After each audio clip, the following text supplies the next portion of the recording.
आज मैं लेके आया हूँ नया टॉपिक, विद्युत द्विध्रुव के कारण निरक्षीय स्थिति में विद्युत क्षेत्र का व्यंजक। आज हम इसको पढ़ेंगे और सबसे पहले हम लोग चित्र बनाएंगे। तो एक द्विध्रुव का चित्र बनाएंगे। यहाँ पर ये मैं ले लेता हूँ द्विध्रुव ए बी, ए और बी, और बी पर मैं रखता हूँ माइनस क्यू आवेश और ए पर रखता हूँ प्लस क्यू आवेश। दोनों ध्रुव को हम मिला देंगे और दोनों की जो बीच की दूरी है वो है 2a।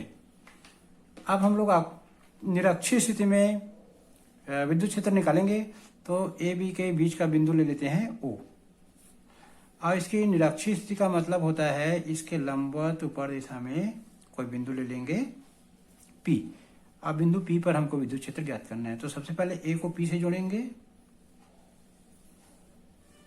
अब B को P से जोड़ेंगे। बिंदु O से P की दूरी है R। प्लस क्यू आवेश के कारण बिंदु P पर जो तीव्रता निकलेगी, जो क्षेत्र निकलेगा विद्युत क्षेत्र, उसकी दिशा होगी E1। माइनस क्यू आवेश के कारण बिंदु P पर जो तीव्रता निकलेगी उसका नाम रहेगा E2, उसकी दिशा होगी P से B की ओर। अब इसके बारे में हमको कुछ पढ़ना पड़ेगा। ये चित्र बन गया बहुत सुंदर। अब इसके बारे में हमको कुछ लिखना पड़ेगा। लिखेंगे, माना ए बी एक विद्युत द्विध्रुव है जो प्लस क्यू और माइनस क्यू आवेश से मिलकर बना है। उनके बीच की दूरी 2a है। निरक्षीय स्थिति में बिंदु P पर विद्युत क्षेत्र ज्ञात करना है। अब हम यहाँ देखेंगे कि O से A की दूरी a होगी, B से O की दूरी भी a होगी। इसको आधा आधा बांट देंगे, ये मध्य बिंदु इसलिए 2a है। A से B के बीच की दूरी, तो A से O की दूरी हो जाएगी a और O से B की दूरी हो जाएगी a। अब यहाँ पर हम लोग लिखेंगे प्लस क्यू आवेश कारण, प्लस क्यू आवेश के कारण बिंदु P पर विद्युत क्षेत्र। तो प्लस क्यू आवेश कारण बिंदु P पर विद्युत क्षेत्र का मान है E1। इसका मान हो जाएगा 1/, हम लोग जानते हैं 1/4πε0। एक आवेश को ऊपर लेते हैं। अब बीच की दूरी A से P की बीच की दूरी को हम लोग अभी ले लेते हैं AP ले लेते हैं अभी फिलहाल। तो AP का कर देंगे स्क्वायर। और यदि हम लोग इस विद्युत क्षेत्र की दिशा लिखना चाहें तो यहाँ लिख देंगे A से P, ऐसा दिशा का निशान लगा देंगे ये। अब हम लोग पढ़ेंगे माइनस क्यू आवेश के कारण, माइनस क्यू आवेश के कारण बिंदु P पर विद्युत क्षेत्र E2 होगा। तो इसको सूत्र के रूप में लिखेंगे 1/4πε0 क्यू बटे। अब माइनस क्यू आवेश कारण हम तीव्रता देखेंगे B से P की दूरी, तो BP हम लोग यहाँ लिख देंगे BP का स्क्वायर। और दिशा लिखना चाहेंगे तो लिखेंगे P से B दिशा। इतना जरूरी दिशा लिखने की जरूरत नहीं है। अब हम लोग यहाँ लिखेंगे परिणामी तीव्रता। हमको परिणामी विद्युत क्षेत्र या परिणामी विद्युत क्षेत्र की तीव्रता निकालना है, तो यहाँ कुछ हमको लिखना पड़ेगा। लिखेंगे चूंकि AP बराबर BP, AP और BP के बीच की दूरी बराबर है, अतः E1 व E2 परिमाण, E1 और E2 परिमाण में बराबर होंगे, परिमाण में बराबर होंगे, तथा उनके बीच का कोण, उनके बीच का कोण 2θ होगा। तो चित्र में देखेंगे A से P की दूरी और B से P की दूरी बराबर है, AP बराबर BP। तो A का मान E1 और B का मान E2 परिमाण में बराबर होंगे और इनके बीच का कोण 2 थीटा होगा। इनके बीच का कोण 2 थीटा होगा। यहाँ लिख देंगे 2 थीटा। यहाँ पर का कोण का मान है थीटा और यहाँ पर का कोण का मान है थीटा। तो E1 और E2 के बीच के कोण जो है वो हो गया 2 थीटा। अब बिंदु P पर परिणामी विद्युत क्षेत्र हम निकालना चाहते हैं। तो बिंदु P पर परिणामी विद्युत क्षेत्र निकालने के लिए हमको थोड़ा आगे बढ़ना पड़ेगा। बिंदु P पर परिणामी विद्युत क्षेत्र यहाँ लिखेंगे। बिंदु P पर परिणामी विद्युत क्षेत्र। बिंदु P पर परिणामी विद्युत क्षेत्र समांतर चतुर्भुज के नियम से ये निकलेगा और यहाँ पर परिणामी विद्युत क्षेत्र E हो गया। इसका मान आता है 2E1 cos थीटा। यह समांतर चतुर्भुज के नियम से निकला है। अब हम लोग यहाँ पर E1 और cos थीटा का मान रख देंगे। तो E1 का मान तो हम जानते हैं। तो E1 का मान हम लोग निकाल चुके हैं 1/4πε0 Q बटे ए पी का वर्ग। अब ये cos थीटा को लिख देंगे यहाँ पर cos थीटा। ये हो गया। अब यहाँ पर हम लोग एक समकोण त्रिभुज लेंगे AOP। समकोण त्रिभुज लेंगे AOP। अब लिखेंगे यहाँ पर समकोण त्रिभुज AOP में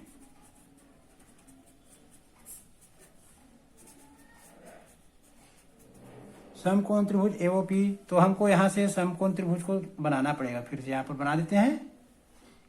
ऐसा थोड़ा चित्र देखेंगे, पुराना चित्र में ऐसा बना हुआ है। A, यहाँ पर O, यहाँ पर P, O से P की दूरी लिए थे R, O से A की दूरी लिए थे A।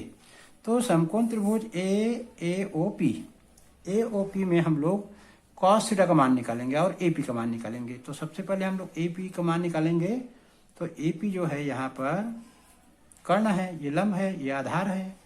तो AP जो है कर्ण है, तो कर्ण का वर्ग बराबर लंब का वर्ग। OP को हम लोग लंब मानेंगे, OA को आधार मानेंगे। तो यहाँ लिख देंगे OA को आधार। ये समकोण त्रिभुज में पाइथागोरस प्रमेय लागू होता है। उसी के नियम से ये सूत्र आया है। अब हम लोग AP का मान निकालना चाहते हैं। तो AP का मान तो चित्र में दिया नहीं है, हमको दिया है OP का मान R दिया है, OA का मान A दिया है। तो यहाँ रख देते हैं AP का वर्ग बराबर R का वर्ग धन A का वर्ग। ये AP का वर्ग का मान आ गया। और इस हमको चूंकि जरूरत पड़ेगी AP का मान का, तो AP का मान भी यहाँ निकाल देते हैं R² प्लस A²। अब हम लोग समीकरण इसको दिए नहीं थे तो इसको दे देते हैं समीकरण नंबर 1। अब हम लोग देखेंगे cos थीटा का मान यहाँ से निकालेंगे इसी सूत्र में। तो cos थीटा का मान, cos थीटा मतलब क्या होता है? आधार बटे कर्ण। इसमें आधार क्या है? OA, कर्ण क्या है? AP। तो cos थीटा का मान क्या आ जाएगा? O का मान A, AP का मान हम लोग देखेंगे यहाँ से, AP का मान रख देंगे R² प्लस A²। तो यहाँ cos थीटा का मान हम लोग निकाल लिए इसी चित्र से। आधार बटे कर्ण होता है, आधार है OA और कर्ण है AP। तो OA का मान A रख दिए और AP का मान रख दिया, अभी निकला था AP का मान वर्गमूल R² प्लस A²। अब हम लोग ये सब मान को समीकरण 1 में रखेंगे। लिखेंगे समीकरण 1 में मान रखने पर, समीकरण 1 में हम मान रख देंगे। समीकरण 1 हमारा क्या था? समीकरण 1 था E बराबर 2 × 1/4πε0 Q बटे AP का वर्ग था। तो AP का वर्ग जगह हम लोग लिख देंगे R² प्लस A²। AP² का मान रख दिया यहाँ पर। अब cos थीटा का मान रखेंगे यहाँ पर। cos थीटा का मान है A बटे वर्गमूल R² प्लस A²। ये हो गया, मान रख दिया हम लोग। अब इसको आपस में गुना करेंगे। गुना करना ही पड़ेगा हमको। तो ऊपर में आ गया 2 आ गया, Q आ गया और आ गया A। नीचे में आ गया 4 pi epsilon 0। R square plus A square की घात 1 है और R square plus A square, यहाँ इसको वर्गमूल को हटाएंगे तो घात 1/2 लगेगी।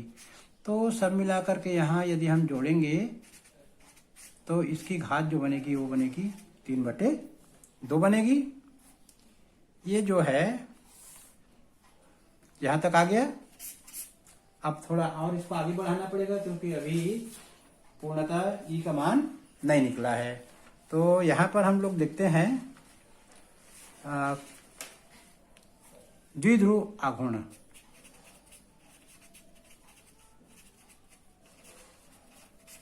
द्विध्रुव आघूर्ण क्या होता है? P बराबर Q इंटू 2A होता है और यहाँ पर हमारा दिख रहा है Q इंटू 2A यहाँ पर है। तो ये Q इंटू 2A की जगह हम लोग लिख देंगे P लिख देंगे, फिर हमारा सूत्र आ जाएगा। तो हम लोग लिख देते हैं, इसको हम लोग दे देते हैं समीकरण नंबर। समीकरण इसको हम 2 दे दिए, हम लोग लिखेंगे समीकरण 2 में मान रखने पर। समीकरण 2 में मान, समीकरण 2 में मान रख देंगे। समीकरण 2 क्या था थोड़ा देखना पड़ेगा। E बराबर 2QA की जगह हम लिख देंगे ऊपर में P और नीचे में आ जाएगा 4 पाई एप्सिलॉन 0 और आ जाएगा R square plus A square पूरी की घात 3/2 आ गया। ये जो हमारा समीकरण नंबर 3 बन जाएगा। ये जो समीकरण 3 जो है, यही जो है निरक्षीय स्थिति में विद्युत क्षेत्र की तीव्रता या विद्युत क्षेत्र का मान है। तो हमको यहीं तक बनाना है। 5 या 3 नंबर में आता है, बहुत महत्वपूर्ण प्रश्न है। और यदि विद्युत द्विध्रुव का आकार बहुत छोटा है, थोड़ा सा और पढ़ लेते हैं जानकारी के लिए, आए चाहे पेपर में ना आए। यदि द्विध्रुव